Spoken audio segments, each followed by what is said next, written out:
After I left the country, my missing person posters were plastered across the globe, with the reward reaching $1 million.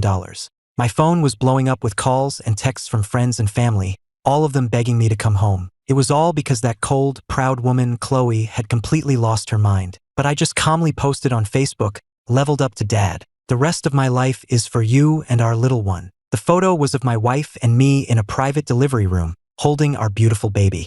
I knew Chloe would have a complete breakdown when she saw it. That was the Chloe I once knew. Just because I glanced at a woman with long legs on the beach, she had dragged me back to the presidential suite with a furious expression, refusing to let me leave for 7 whole days. 7 days later, the strawberry lube was gone, and the bed frame had collapsed. She had curled up in my arms, her eyes red with vulnerability, whispering, "Honey, I have everything they have. Please don't look at anyone else. Please don't leave me." I had to reassure her for what felt like an eternity before her jealousy finally subsided. After that day, I never dared to let my eyes linger on anyone else. And yet this was the same Chloe, the one who supposedly loved me so much, who went behind my back with someone else. And not just anyone, but her best friend's younger brother. The guy was a notorious player, a total flirt, and while she had always prided herself on her principles, she couldn't resist his pull. Time and again, she gave in, until she played with fire and ended up pregnant with his child. She kept it a perfect secret, with her best friend and even her parents helping to cover for her. But I found out anyway. When I learned the truth, I didn't cry or cause a scene. I simply picked up the phone and made a call. "Professor Sullivan, it's Ethan. I've made my decision. I want to join your pharmaceutical research institute and continue my work." Professor Sullivan chuckled on the other end. "Your wife loves you so much, Ethan. Do you really think she'll let you move abroad for your research?"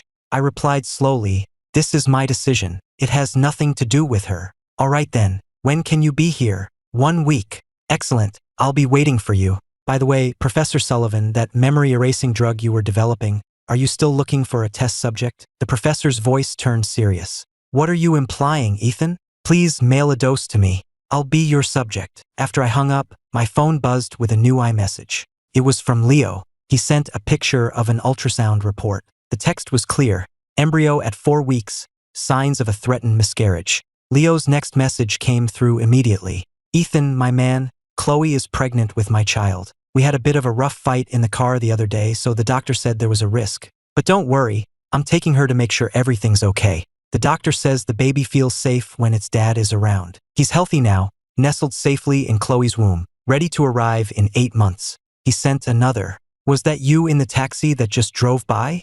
I know you can't handle a cheating wife, so just give her to me. I don't want my kid to be born illegitimate." I replied with only 3 words: "As you wish." As I was getting close to the house, a call came in from Chloe. "Honey, are you home safe?" I just grunted in response. "Yeah, I'm here." "Oh, good. That's a relief," Chloe said. "Hey, I have to tell you something. I have to go on a last-minute business trip. It'll be about 3 days. I cut her off. "Fine, go." Chloe hesitated. "Honey, are you mad?" "You know what? Forget it. I won't go. I'll come home right now." I could hear a man's dissatisfied grunt in the background. It had to be Leo. He wasn't about to give up their promised trip to the Bahamas so easily. "I'm not mad," I said flatly. "Just go." Her voice brightened instantly. "Really? I'll only be gone for 3 days. I promise. I'll be back right in time for my birthday. I want to spend it with you." I gave a slight, empty laugh. "We'll see." She pressed on. "Honey, promise me you'll wait for me, okay? Just stay home and be good. Don't go anywhere. If I come back and you're not here, I'll go insane." What happened last time really terrified me. I hung up on her. How could she say she loved me while sleeping with another man? I just couldn't understand it. The phone rang again, but it wasn't Chloe this time. It was a courier. I signed for the package. Inside was a small vial, the memory-erasing drug. The package included a clinical printout. It stated that once consumed, the subject would forget their entire past, with no possibility of memory retrieval. Use with extreme caution. I slept soundly that night. The next morning, I had someone from Goodwill come by and donated every piece of clothing I owned. I gathered my personal belongings, every gift Chloe had ever given me, every letter she'd ever written, and took them to a local crematorium. I paid the attendant a handsome sum to burn it all to ash.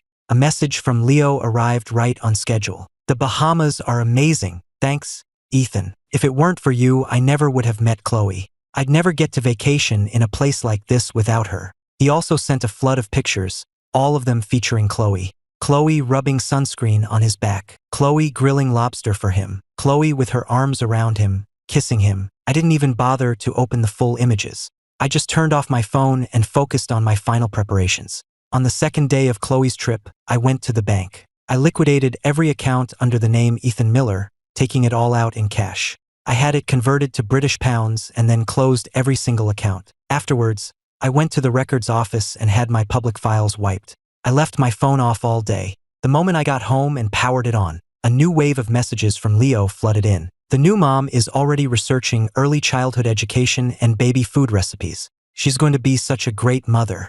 Ethan, thank you so much for giving her to me. The accompanying photo was of Chloe, sitting at a desk, intently reading a book and highlighting passages with a pen. If the title hadn't been A Guide to Prenatal Development, you would have thought she was studying financial reports or an academic journal. Next to her was a tall stack of other books: Essential Care During Pregnancy, Preventing Postpartum Depression, Get Your Body Back in 30 Days. Chloe wasn't just focused on the baby anymore. Without even realizing it, Leo was starting to worm his way into her heart. Once the body has betrayed you, the heart is sure to follow. It's only a matter of time. A dark thought crossed my mind. When Chloe comes home and finds me gone, will she panic like she did last time? Will she raise hell, call the police, hire private investigators? Or will she not even care, assuming I just stepped out for a bit and will be back soon? Or maybe, by then, her heart will only have room for her child and its biological father, and the space she once saved for me will shrink until nothing is left at all. I pushed the thoughts away.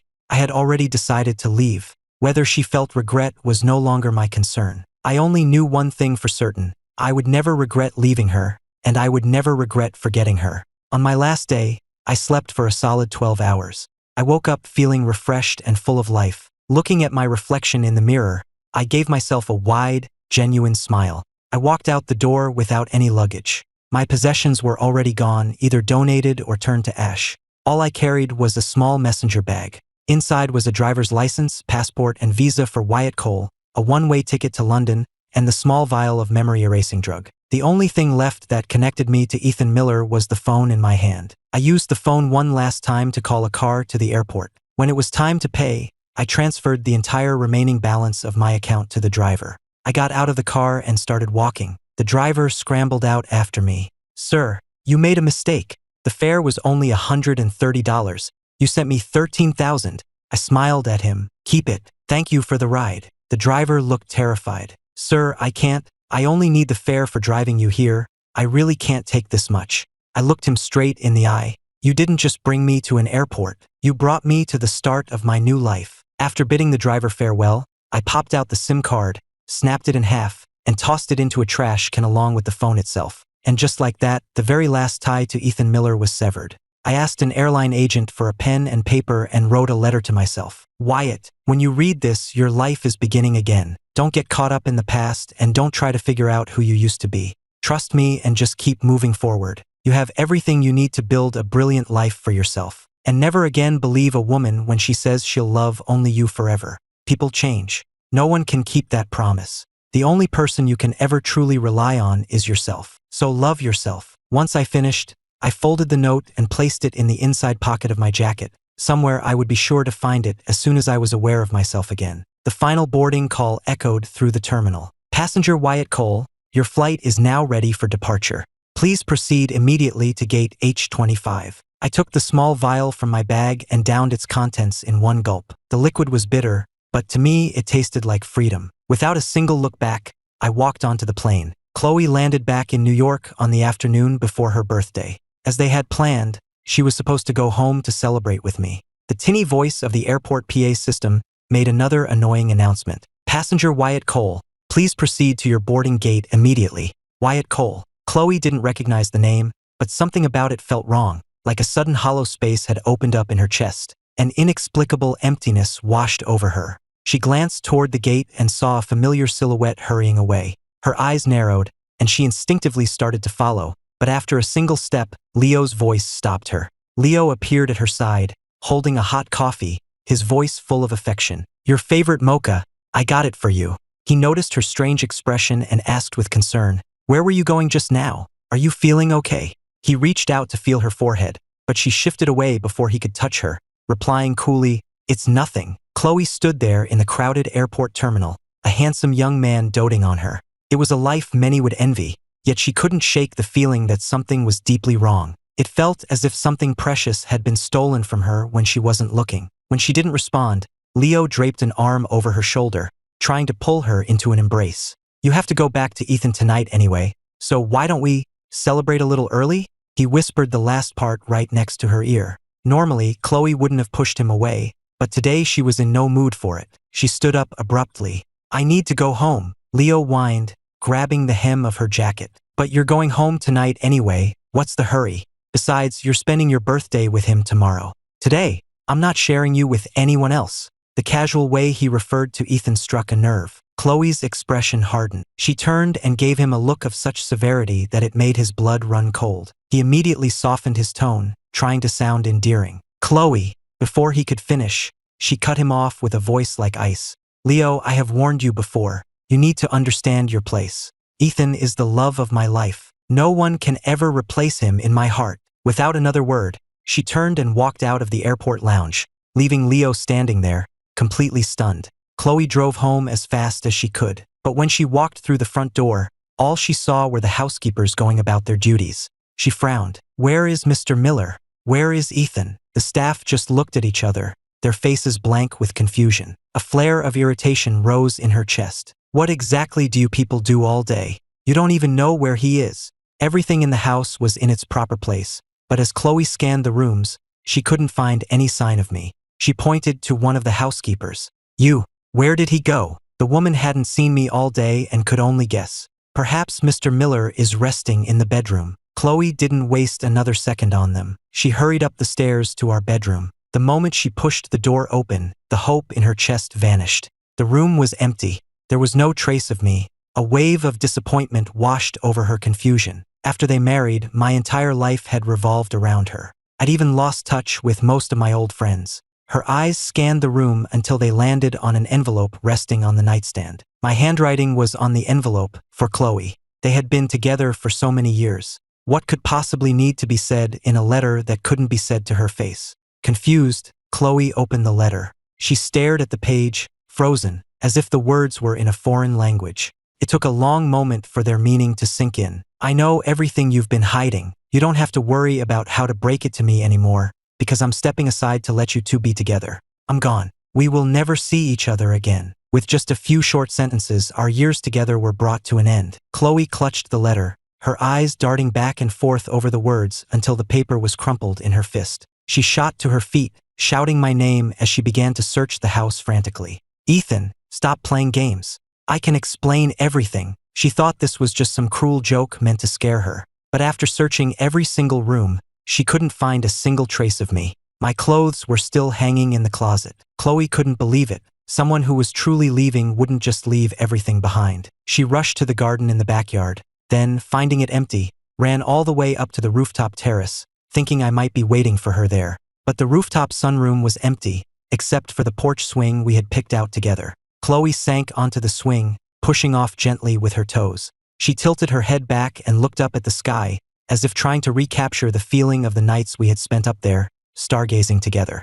A single tear escaped and traced a path down her cheek. Chloe finally understood. This wasn't a joke. It wasn't a scare tactic. I had truly left her, and I was never coming back. She refused to let that happen. With trembling hands, Chloe pulled out her phone and called the number of my best friend. He didn't pick up. She called again, and a third time, until he finally answered with clear annoyance in his voice. "What is it?" "I'm looking for Ethan," she said. My friend's reply was sharp. "Why are you calling me? You're his wife. How can you not know where he is?" Chloe's voice was small. "I can't find him. Do you have any idea where he could have gone?" "No idea," he said, and then hung up, his tone leaving no room for further conversation. Chloe tried calling back, only to find he had already blocked her number. Left with no other choice, she started going through her contacts, calling anyone who might know me, even old college acquaintances she'd only met a handful of times. After they got married, their lives had drifted apart. She realized she no longer even knew who my friends were.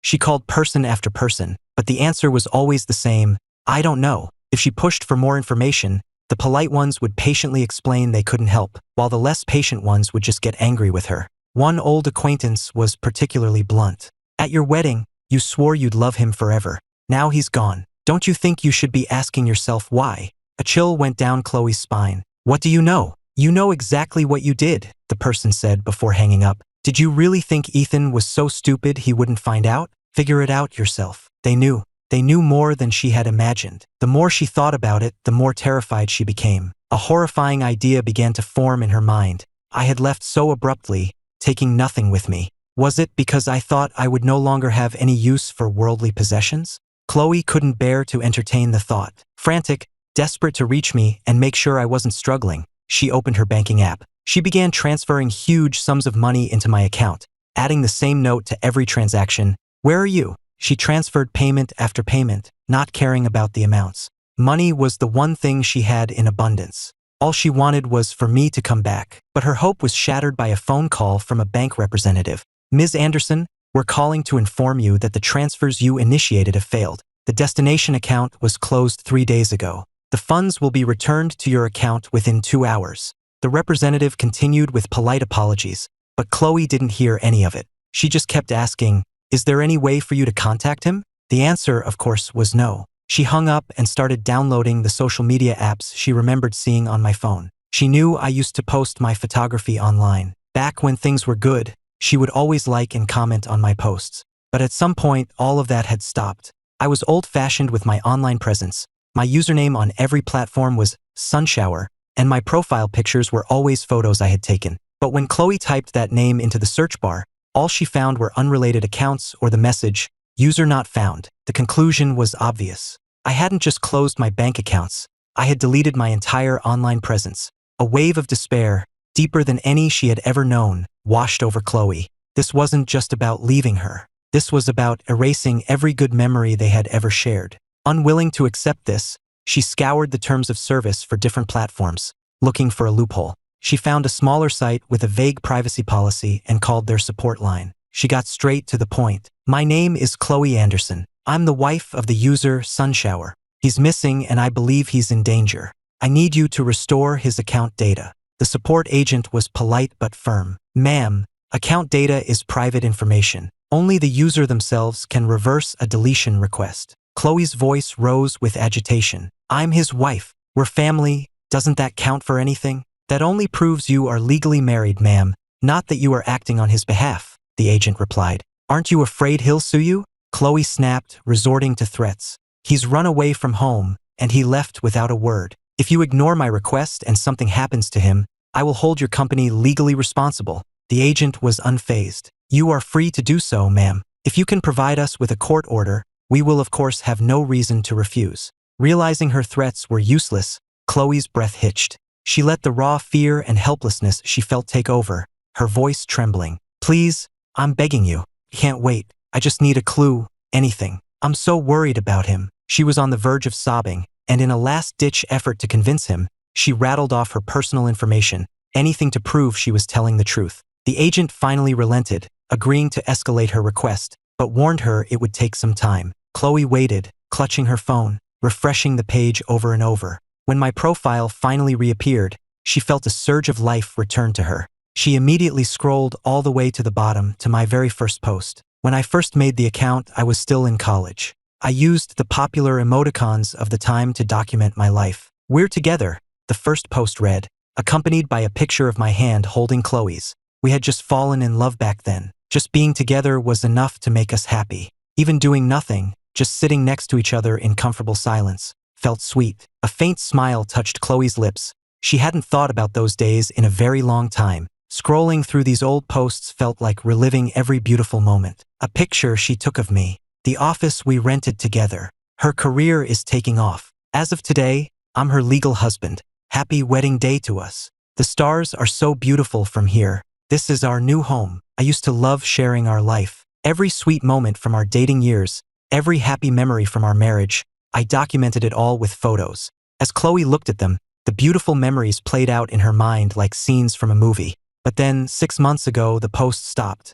It was as if I had lost all interest in the platform. No more life updates, no more photography, nothing. A terrible premonition crept into Chloe's heart. She frantically scrolled through my profile, checking everything, old profile pictures, accounts I'd interacted with. Finally, she found an edit history on an old post. It was a single word, over. The edit was timestamped from the previous night. Right after that, I had gone into the settings and requested the account be permanently deleted. I had buried a past I once cherished, apparently without a second thought. A sharp, twisting pain seized Chloe's heart. She was in so much agony herself, she couldn't bear to imagine how I must have felt. But why those two specific times, 6 months ago and last night? The timing felt significant. She sat on the rooftop swing until dusk fell, and then, covering her face with her hands, the realization hit her. She let out a bitter, self-mocking laugh. 6 months ago, that was when she and Leo had started their affair. I had given her so many chances since then, countless opportunities to come clean. She never took a single one. This time, I was truly gone for good. Chloe didn't go anywhere that night. She ignored Leo's calls and his suggestive texts. She ignored calls from business partners and friends. She didn't want to talk to anyone. She just lay in our bed, on my side, trying to find some lingering warmth. But no matter how long she lay there, the sheets remained cold. I had left nothing of myself behind when I walked out of her world. Chloe tossed and turned, unable to sleep. Around midnight, her phone began to chime with automated birthday wishes from her bank and various retailers. It was only then that she remembered. Today was her birthday. Her eyes fell on the letter on the nightstand. She moved it aside and saw a small box underneath. I hadn't mentioned it in the letter, but a small sticky note on the box told her it was my birthday gift for her. With a surge of excitement, Chloe opened the box, hoping to find some kind of clue inside. After all they had been through, surely there was still some kindness left. But before she could even finish the thought, the object inside shattered her hopes completely. It was a jewelry box, but there was no jewelry inside. There was only a small, misshapen lump of platinum. I had melted down my wedding ring. Chloe threw on some clothes and drove to the police station in the dead of night. "My husband is missing," she told the officer on duty. "I'm afraid he might have harmed himself." The officer looked at her skeptically.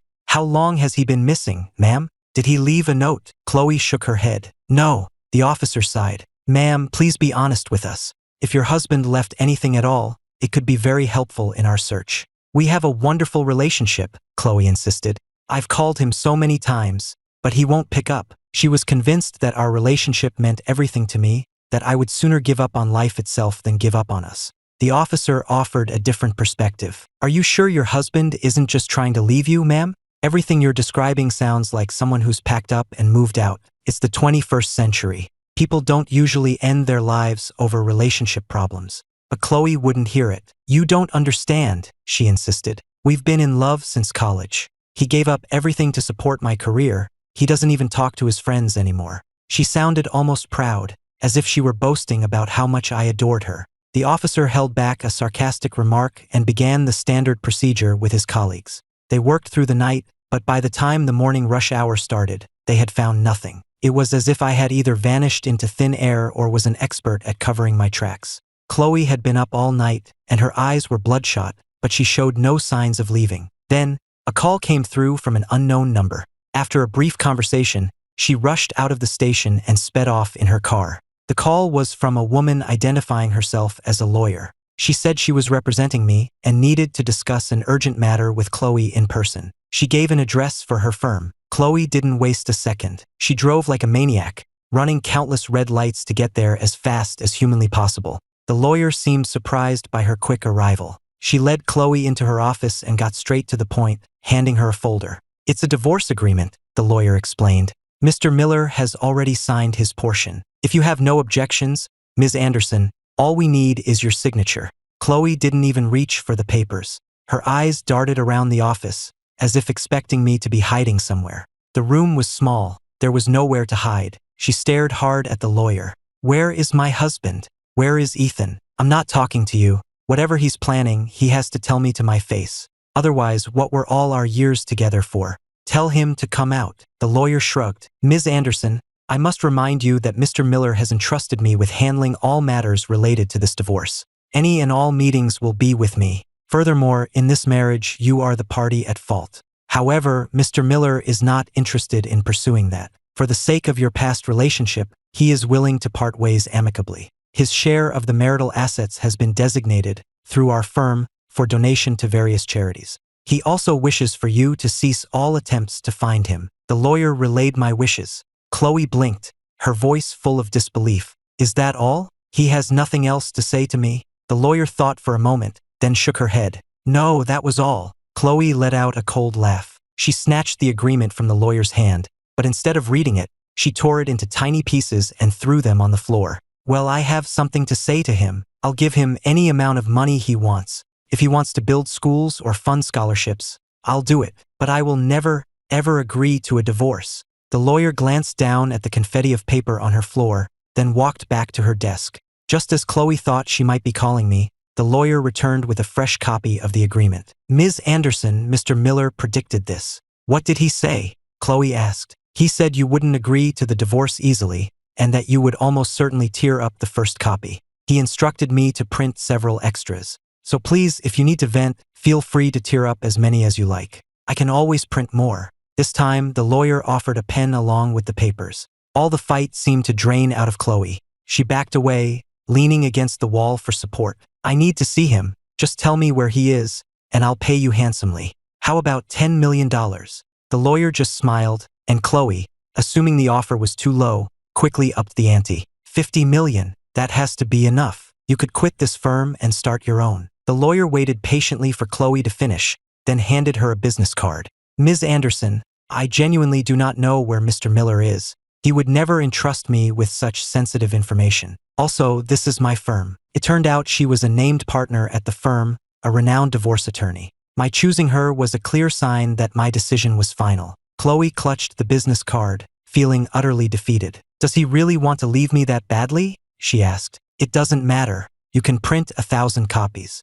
I will not sign anything unless he comes here and tells me to my face that he wants a divorce. She believed that if we could just see each other, old feelings would resurface. She was sure that if we met face to face, she could win my forgiveness. After so many years together, she couldn't believe I could just let it all go. The lawyer saw right through her. Ms. Anderson, why drag this out? She said, then calmly explained the law. After a legal separation period of 2 years, if the marriage is irretrievably broken, the court can grant a divorce by default. Your refusal now only means Mr. Miller has to wait 2 years. The outcome will be the same. The only difference is that by then, things could get much uglier, and you might lose any chance of ending this with dignity. For a moment, Chloe faltered, but her resolve hardened. That's fine. That just means I have 2 years to find him. You can save your breath. They were at an impasse. The lawyer hadn't expected an easy resolution. She gave a slight shrug. I have other work to attend to now. You know where to find me when you've made up your mind. Chloe didn't believe the lawyer had no way of contacting me,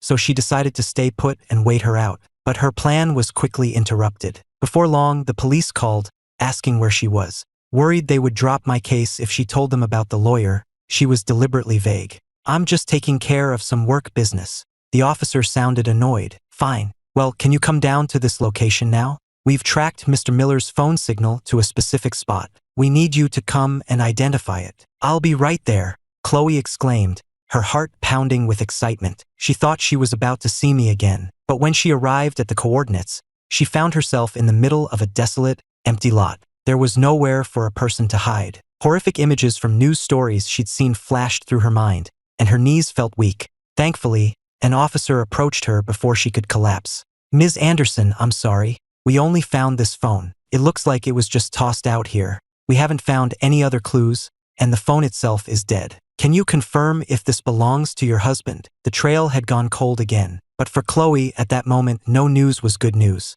In the span of a single day, she had been on an emotional roller coaster that had brought her to the brink of a total breakdown. The officer had to ask her again before she could pull herself together enough to speak. Her voice was a raw whisper. Yes, that's his phone. When the officer managed to power it on with a portable charger and the screen lit up, she was so relieved she almost burst into tears. I must have assumed no one would ever find it because I hadn't wiped the data. Chloe knew I never used a passcode, and she easily unlocked it. The first thing she saw was a long list of missed call notifications, highlighted in red. Almost every single one was from her, interspersed with only a couple of calls from the bank or a client. But it was the unread text messages that truly caught her attention. Deleting social media accounts was easy, but canceling a phone number was a hassle. So I had chosen the simpler option, just tossing the phone and the SIM card. It was that decision that gave Chloe the chance to finally learn the whole truth. Seeing the bolded, unread notifications, a sense of dread washed over her. She took a deep breath and finally found the courage to open the message thread. Her eyes widened in shock. The messages were from Leo. She had explicitly warned him, threatened him even, to never let me find out about his existence. She never imagined he would so blatantly defy her. The person in these text messages was nothing like the man she knew. The most recent message was from the day before, sent just minutes after she had stormed away from him at the airport. Hey Ethan, so Chloe chose to go home to you after all. I guess I can spare her for one night. She didn't really want to go, but she listened to me in the end. You're welcome. Chloe's vision blurred with rage as she scrolled up, each message making her feel sicker than the last. To her face, Leo had always been the sweet, obedient boy, whose occasional possessiveness was just a sign of how much he loved her. No woman could resist that kind of devotion. She never dreamed that while professing his undying love for her, he was secretly taking intimate photos of them and sending them to me to taunt me. A candid photo of her sleeping was the tamest of the bunch. The message history contained everything from photos of them kissing passionately to pictures of them tangled in bedsheets. The images were so explicit that a nearby officer who caught an accidental glimpse looked at her with open disgust, as if she were a criminal. I didn't, Chloe whispered, not realizing she'd spoken aloud. The officer, realizing she was talking to him, physically took 2 steps away from her, making it clear he wanted no part in her personal drama. It was the first time in her life Chloe had ever been looked at with such contempt. Her head was spinning, fighting back a wave of nausea. She kept scrolling. You gotta know how to treat a woman, Ethan. Chloe's a career woman now. She needs a man who can give her emotional support. Look what she gave me. I heard she designed a ring for you too. I wonder if it looks like mine? Not that it matters. I'm the only one in her heart now. The messages were pure provocation, a clear attempt to rub their affair in my face. I had never replied to a single one. Eventually, I'd stopped even opening them. But just imagining how I must have felt seeing those first few messages made Chloe tremble with rage. If she hadn't been holding the phone, her nails would have surely drawn blood from her palms. She handed the portable charger back to the female officer and left the empty lot without a word. On the drive, she called Leo. I don't care where you are. Get to my house. Now. She had no desire to go to him. On the other end of the line, Leo put on his gentle, caring voice. Really? You want me to come over? Is Ethan not home? He didn't know the details of what had happened, but the thought of me being gone from the mansion he coveted filled his voice with an excitement he couldn't conceal. Chloe let out a cold, humorless laugh. That's right, he's gone. She was laughing at Leo's pathetic ambition, but also at her own foolishness for being deceived by his gentle act for so long. She didn't know whether to be impressed by his acting or disgusted with her own poor judgment. Leo, completely oblivious to the ice in her voice, replied cheerfully. Great, I'll be right over. It's your birthday today, too. Double the reason to celebrate. The sound of his voice filled Chloe with disgust. She hung up before he could say another word. It was a long drive from Leo's apartment to her mansion, but he still managed to arrive before she did. He must have been dreaming of this day for a long time. The moment Chloe walked through the door and saw him, she was filled with a burning rage. Leo was standing on the grand staircase, barking orders at the staff. I said take down all the picture frames on the wall, are you deaf? What's the point of clearing the tables? The frames on the wall held my photographs, ones Chloe and I had chosen together to decorate our home. The ones on the tables were photos of the 2 of us. The proof of a love that had once been so strong was now just an eyesore to be removed. She shot him a look of pure ice, but Leo didn't notice. He was too busy playing the lord of the manor. Get a move on. I'm not a pushover. If any of you slack off, I'll have Chloe fire every last one of you. One of the housekeepers protested. But Ms. Anderson never gave us these orders. And she and Mr. Miller are still married. Leo let out a shrill, mocking laugh. Mr. Miller? He's just some loser nobody wants. From now on, I'm the man of this house. Instead of standing around gossiping, why don't you get rid of that ugly old rug? The ugly old rug he was referring to was a gift Chloe had given me years ago. She couldn't stand by and watch him desecrate her home for another second. She stepped forward, her voice ringing with authority. Stop what you are doing. Put everything back where it was. Then all of you, get out. Her voice wasn't loud, but it carried an undeniable weight that cut through the room. The staff knew who signed their paychecks. They immediately abandoned Leo's orders, quickly restored the room to its original state, and then vanished from sight. In the vast, silent room, only she and Leo remained, staring at each other. Leo might not have had many talents, but he was an expert at reading a room. He scrambled down the stairs and rushed to Chloe's side, his voice soft and comforting. Chloe, I know you must be upset right now, but Ethan chose to leave. Chloe shot him a look that could freeze fire. Who gave you permission to say his name? Leo flinched, immediately shifting into his pitiful act. Okay, I won't say it if you don't want me to. It's your birthday, and I was hoping. Before he could finish his sentence, Chloe's hand shot out. She grabbed the collar of the silk shirt he was wearing, one of mine, and ripped it from his body, throwing the garment to the floor like a piece of trash. The look on Chloe's face was terrifying. While she had never treated him as an equal, she had never been this hostile before. A knot of dread formed in Leo's stomach. He knew he was in serious trouble. But what had he done wrong? He had always acted this way around her. Was it because he had tried to change the decor? If Ethan had been the one to ask for a divorce, it made sense that she would be angry. Leo took the opportunity to wrap his arms around her, his voice a placating murmur. Chloe, I'm sorry, okay? I was just trying to help you redecorate. As he held her, his hand began to roam over her back, caressing her through her clothes, trying to use his usual tricks to smooth things over. It was a move that had never failed him before, but today Chloe was not receptive. She shoved him away with surprising force, then brushed off her hands as if she had touched something filthy, her face a mask of pure disgust. Humiliated, Leo steadied himself against the sofa. What the hell is wrong with you today? I came here to be with you on your birthday. You're the one who called me. He cursed her silently. She summons him here only to treat him like this? She had to be insane. He heard Chloe hiss through clenched teeth, "You shameless piece of trash." Leo's eyes welled with tears. I'm shameless? Fine, I'll leave. He turned to run upstairs and get dressed. Chloe grabbed his arm and yanked him back. You're not going anywhere until we've cleared this up. The real danger of the situation finally dawned on Leo. He began to tremble, his voice pleading. Did Ethan say something to you before he left? Whatever it was, I can explain. Leo was panicking, silently cursing my name. This was a huge miscalculation. That boring, self-righteous fool was supposed to just leave a divorce agreement and disappear. What had possessed him to actually tell her what had been going on? But on the outside, he maintained his facade of a wounded victim, hoping to talk his way out of it. He met Chloe's gaze, and it was like looking into chips of ice. Do you remember? She asked, her voice devoid of all emotion. What I warned you about when we first started this? Leo nodded frantically. Yes, I remember. You said Ethan was the love of your life, and that we were just having fun. You told me to never, ever let him see me. I swear, I never went anywhere near him. Chloe saw right through his carefully chosen words.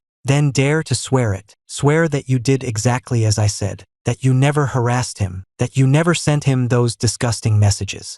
Go on. Swear that if you did any of those things, you'll spend the rest of your life poor and miserable, a complete failure. For Leo, that was a fate far worse than death. The entire point of everything he had done was to secure a life of wealth and luxury. What was the point if he ended up poor? Still, it was just an oath. If oaths actually worked, countless men would be struck by lightning at the altar every year. Steeling himself, Leo shakily raised 2 fingers to swear. If I did any of those things, may I spend the rest of my life in poverty.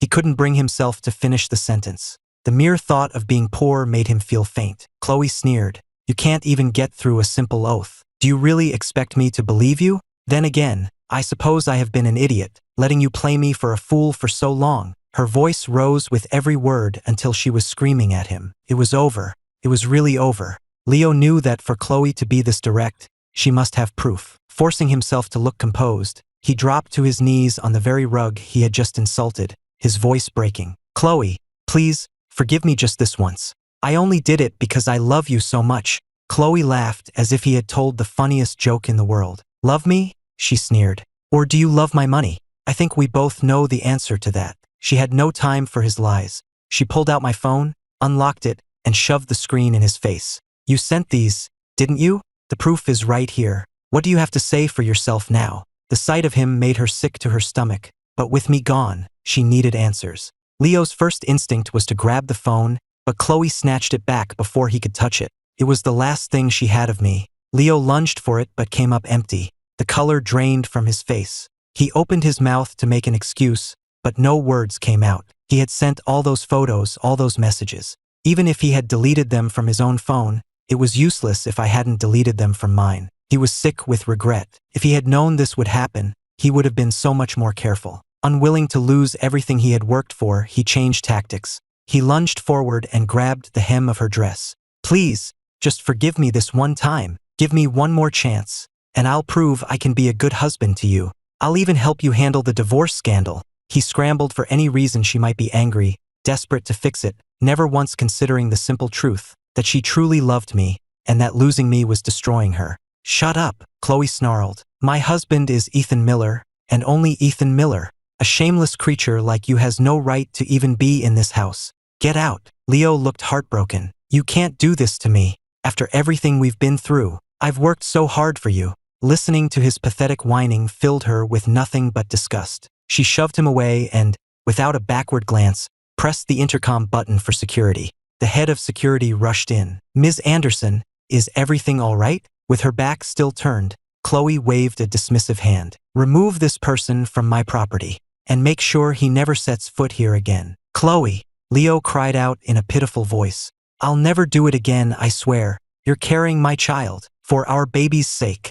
Chloe's voice was like steel. "I'm getting an abortion." The security guards only took orders from Chloe. When Leo tried to approach her again, 2 guards swiftly grabbed him by the arms and dragged him out of the house. They threw him onto the driveway and slammed the heavy iron gates shut. The mansion was in an exclusive neighborhood, but even on a weekday, people were out for walks or running errands. The commotion of a half-naked Leo being thrown out of the house quickly drew a crowd of onlookers. People started pointing and whispering about the public spectacle. "He must be the other man. Looks like the husband found out. So shameless." The humiliating comments reached Leo's ears, and he wished the ground would swallow him whole. He screamed Chloe's name until his voice was raw, but she never appeared. Finally, a bystander who couldn't take it anymore walked up to him. "You should probably stop. You're making a fool of yourself. It's pathetic." Unable to get Chloe's attention, Leo turned his rage on the bystander. "I'm going to be a very important person one day. You'll regret crossing me." The crowd now looked at him not just with scorn, but with the distinct impression that he was mentally unstable. The bystander just laughed. "An important person? Yeah, right. Keep dreaming, buddy." Leo was left speechless. That evening, Chloe got a call from one of the major shareholders in her company. He didn't waste time with pleasantries. "Chloe, what the hell is going on? This scandal is everywhere."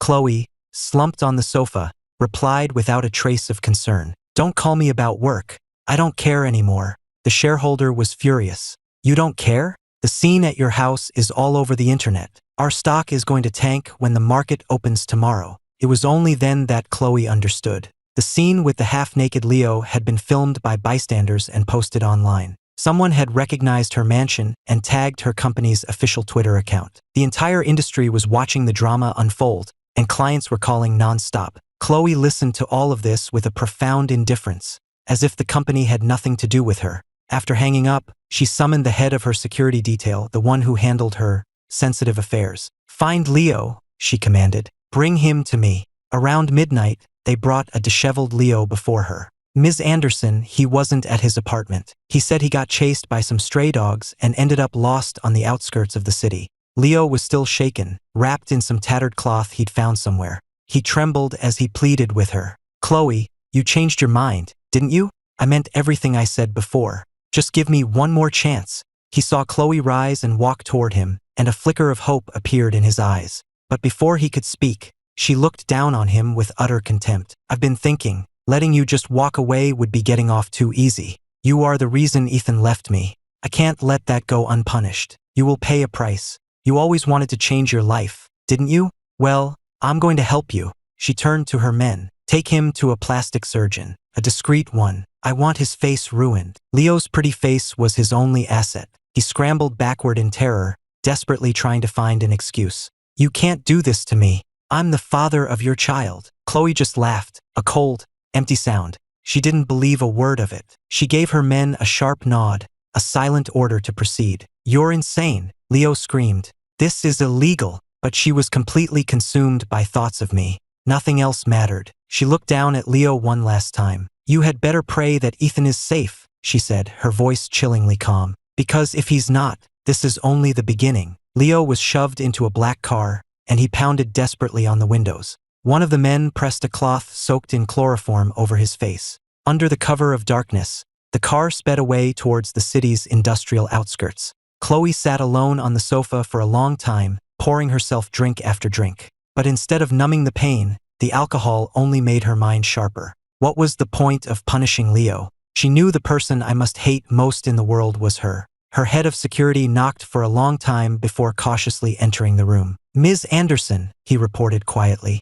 "The police just called. They said there's been a development." Chloe shot up, her voice filled with desperate hope. "Did they find him? Did they find Ethan?" The man handed her the phone she had discarded. "They said they saw someone on the airport security footage who looks exactly like Mr. Miller. But he was traveling under a different name, Wyatt Cole." The name sounded vaguely familiar to her. Where did he go? The United Kingdom. Chloe shot to her feet and ran for the door. "Book me a ticket on the next flight to London." By that afternoon, she was on her way. After a grueling 10-hour flight, she landed at the same airport I had. Every second on the plane had felt like an eternity. The moment she cleared customs, she went straight to the local police. Believing I might be a danger to myself, they launched an immediate search, and after exhausting all their resources, they finally located the apartment I had rented upon arrival. Chloe knocked on the door, her heart filled with hope. She was sure that when I saw how distraught she was, my heart would soften, and I would agree to come home with her. But when the door opened, it was an impeccably dressed elderly gentleman who greeted her. He looked at her warily. "Are you here about the flat?" "I'm the landlord." "No," Chloe said. "I'm looking for Wyatt Cole. I'm his wife. I've come to take him home." The landlord's reply was curt. "I'm sorry, he checked out 3 days ago." Chloe was stunned. "That's impossible. He would have only just arrived then. Where did he go?" She opened her purse and pulled out a wad of cash, trying to bribe him for information. The old man just rolled his eyes. "That's his business, isn't it? What's it to you?" Desperate, Chloe decided to plead for sympathy. "We're having some marital problems. I have to find him. Please, I'm begging you to help me." The landlord cut her off. "Why do you assume he left you out of hatred? Could it not be that he simply no longer loves you and wants a divorce? Madam, you think far too highly of yourself." And with that, he slammed the door in her face. His words were like a bucket of ice water dumped over her head. Refusing to give up, she began to leverage every contact she had, trying to find any trace of me. But no matter who she called or what she did, she found nothing. It was as if I had simply ceased to exist. She clung to the name Wyatt Cole, like a drowning woman clinging to a piece of driftwood, but it led her nowhere. The private investigator she hired, tired of her constant calls, finally quit the case, refusing even her offers of more money. "Ms. Anderson," he told her bluntly over the phone, "I have to be honest with you. If someone is determined to hide from you, there's nothing anyone can do." "Stop talking," Chloe screamed into the phone. "You're just making excuses for your own incompetence." She couldn't bear to hear another word and slammed the phone down, pressing her hands to her temples, lost in her own spiraling thoughts. Just then, her phone rang again. Assuming it was the investigator calling back, she answered angrily. "I told you, you'll get your money." But it was the voice of her head of security on the other end. Chloe sighed in frustration. "What is it?" "I told you I don't want to hear anything about Leo." The man's voice was hesitant. "Ms. Anderson, there was a complication during the procedure. Leo is bleeding heavily. The situation is critical. What are your orders?" Chloe's voice was flat. "How much did he pay you to make this call?" "I don't understand what you mean, Ms. Anderson," the man said, his voice trembling slightly. "Fine, don't admit it," Chloe snapped. "Tell him to stop playing these pathetic games.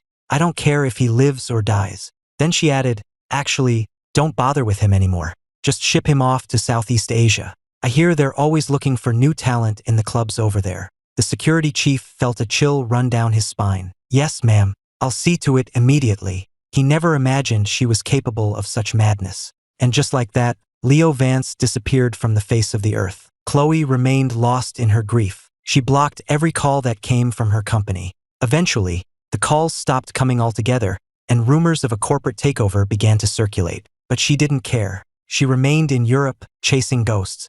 Her visa eventually expired. The British police, having concluded that I had disappeared voluntarily, officially closed my case. She tried to pressure them to continue, but she had little influence in a foreign country. Even the police back home were no longer willing to help. Defeated, Chloe returned home with a heavy heart. She locked herself in our bedroom and refused to come out. The staff, seeing her utter despair, didn't dare to disturb her, and simply continued to run the household as I had instructed them to. But when she stopped eating, refusing to even touch the meals they left outside her door, they grew worried. After 2 days, fearing the worst, they called her parents. It was only then that her parents learned of everything that had happened. Mortified, but unable to abandon their daughter, they rushed to the house. When she wouldn't answer their knocking, they had the staff break down the door. They found Chloe kneeling on the floor in front of the small jewelry box, muttering to herself, completely oblivious to their presence. "Sweetheart, what's wrong?" her mother asked gently. But Chloe didn't seem to hear her.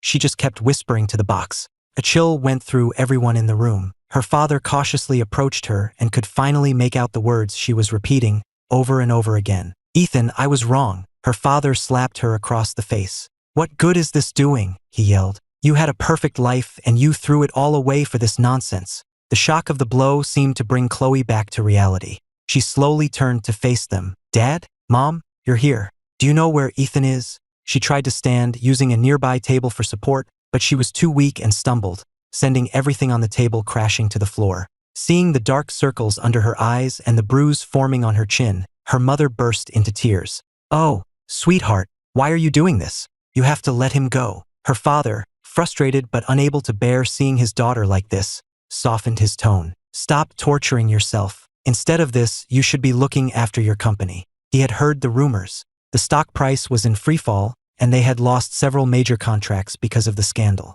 The company was failing, but Chloe wasn't listening. Her voice was a hoarse rasp. "Who says this is useless? If I'm sincere enough, Ethan will forgive me. I know he will." Seeing the unhinged look in her eyes, her mother began to sob. "What are we going to do with her? Honey, you have to do something." Her father grabbed her by the shoulders. "Chloe, snap out of it." He tried to pull her away from the box so the staff could remove it, but despite not having eaten in days, she had a surprising amount of strength. "No one touches my ring," she screamed, fighting him off like a wild animal. In the struggle, the sleeve of her robe was pushed up, revealing a series of cuts on her arm, some old and faded, some terrifyingly new. Her mother saw the marks and let out a wail of despair. "She's really lost her mind, hasn't she? Maybe we can find Ethan, convince him to just see her one last time." Her father shook his head, his voice heavy with sadness. "She's the one who betrayed him. Why would he ever come back?" After much deliberation, her father signed her up to appear on a popular TV show that helped people find lost loved ones. When Chloe heard there was a chance this might reach me, she unblocked her assistant's number and, for the first time in months, made a business call. The assistant was overjoyed to hear from her. "Ms. Anderson, it's so good to hear from you.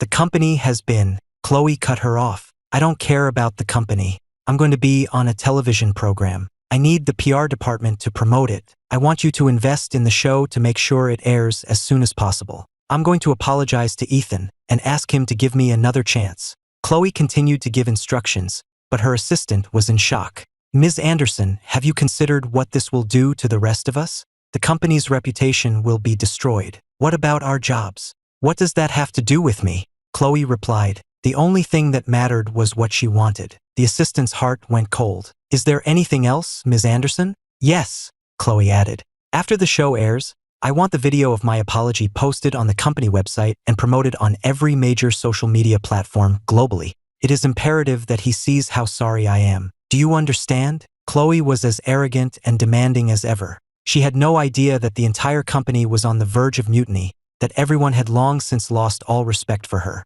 Her assistant had been about to tell her, but now she saw it was pointless. "Yes, Ms. Anderson," she said, her voice flat and devoid of its usual respect. "I'll take care of it." Chloe, of course, didn't notice the change in her tone. She threw herself into preparing for the show. She wrote draft after draft of her speech, rehearsing it at home for hours on end, determined to deliver the most sincere, heartfelt plea to win me back. On the day of the taping, she stood before a national television audience and, with tears streaming down her face, she looked into the camera and spoke to me. "I'm so sorry. I broke my promise. I failed to honor the vows I made to you. But please, you have to believe me. You are the only one I have ever truly loved. Please, just come home." She had used simple, direct words, refusing her father's offer to have a professional speechwriter polish her apology. All she wanted was for her raw, genuine emotion to reach me. For the first few days, her assistant did as she was told. The video of her apology was everywhere online. But 3 days later, things changed. First, the company's official website went dark. Then, all the ads featuring her apology were replaced with other promotions. It was as if it had never happened. Chloe called her assistant furious.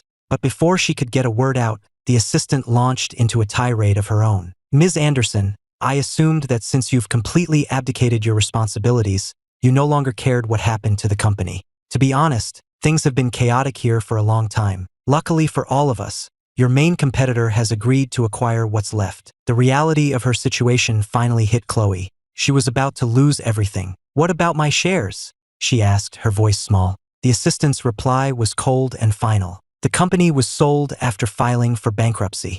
Your shares are worthless. And then the line went dead. Chloe was stunned, but not completely broken. She still had a substantial personal fortune, more than enough to continue her search for me. She kept her phone on at all times, desperate for any news. But the money disappeared faster than she could have imagined. She didn't find me, but she did find an endless stream of scammers. Each one claimed to have information about me, but they would only share it for a price. She paid every one of them, no matter how outrageous the demand. The money poured out of her accounts until one day, there was nothing left. After that, even the scammers stopped calling. She remained in the vast, empty mansion, a tomb for her old life, whispering apologies to the melted piece of platinum. Another month passed before her body finally gave out. She collapsed and was found by the remaining staff, who rushed her to the hospital. Her parents, numb with worry, took over her care. She had lost everything, and they were all she had left.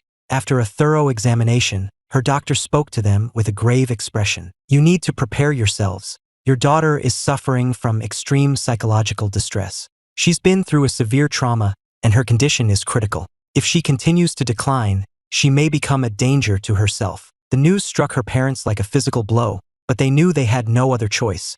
To save their only child, they sold their own home to pay for her to be admitted to a private long-term care facility. The once powerful Chloe Anderson had lost everything. Not that she noticed. In the facility, she spent her days writing the same 4 words on scraps of paper, over and over again. Ethan, I was wrong. 4 years passed in the blink of an eye. I, now Wyatt Cole, walked through the park, holding my young daughter's hand. This city is beautiful, isn't it? I said to her softly. Look at the tall maple trees, and all the golden leaves on the ground. My daughter nodded. Daddy, have you been here before? I shook my head. No, sweetie. This is my first time here, too. But you seem to really like it, Daddy, she said. I smiled. It's all right. I just think it's very pretty. I saw my daughter looking curiously at some other children playing, so I encouraged her to go join them. I sat on a nearby bench to wait for her. The other parents on the benches around me were chatting about local gossip. Did you hear about that famous CEO, Chloe Anderson? One of them said. They say she's in the state psychiatric hospital now. The police had to take her in. I heard she was in a private facility before, but she escaped. How does someone like that have a mental breakdown? Another asked. It was probably when her company went bankrupt. The shock must have been too much. That was 4 years ago, the first one replied. My sister works downtown, she saw the whole thing. Apparently, she was just grabbing random men on the street, telling any good-looking guy she could find that he was her husband. She scared one poor kid so badly he called the cops. They spoke about her without a trace of pity, only disdain for her behavior. I listened quietly. It was a story about a stranger, yet for some reason, it filled me with a vague sense of melancholy. It must have been the autumn air, making everything feel a little sad. My daughter, tired from playing, ran over and collapsed against my side. Daddy, when is Mommy coming back? I stroked her hair, about to answer, when a woman with a kind face and a gentle smile walked up to us. She was holding 2 ice cream cones. What's wrong, sweetie? She asked. My daughter threw her arms open and jumped into the woman's embrace. Mommy! My wife handed one of the ice cream cones to me, then scooped our daughter up with one arm, giving her the other cone and reminding her to eat it slowly. I watched the 2 of them and my wife smiled at me. What are you thinking about? I took her free hand in mine and smiled back. Just thinking how happy I am, having you and our daughter here with me. Our little family is going to have a wonderful life together. Yes, we will, she replied, her face glowing with happiness.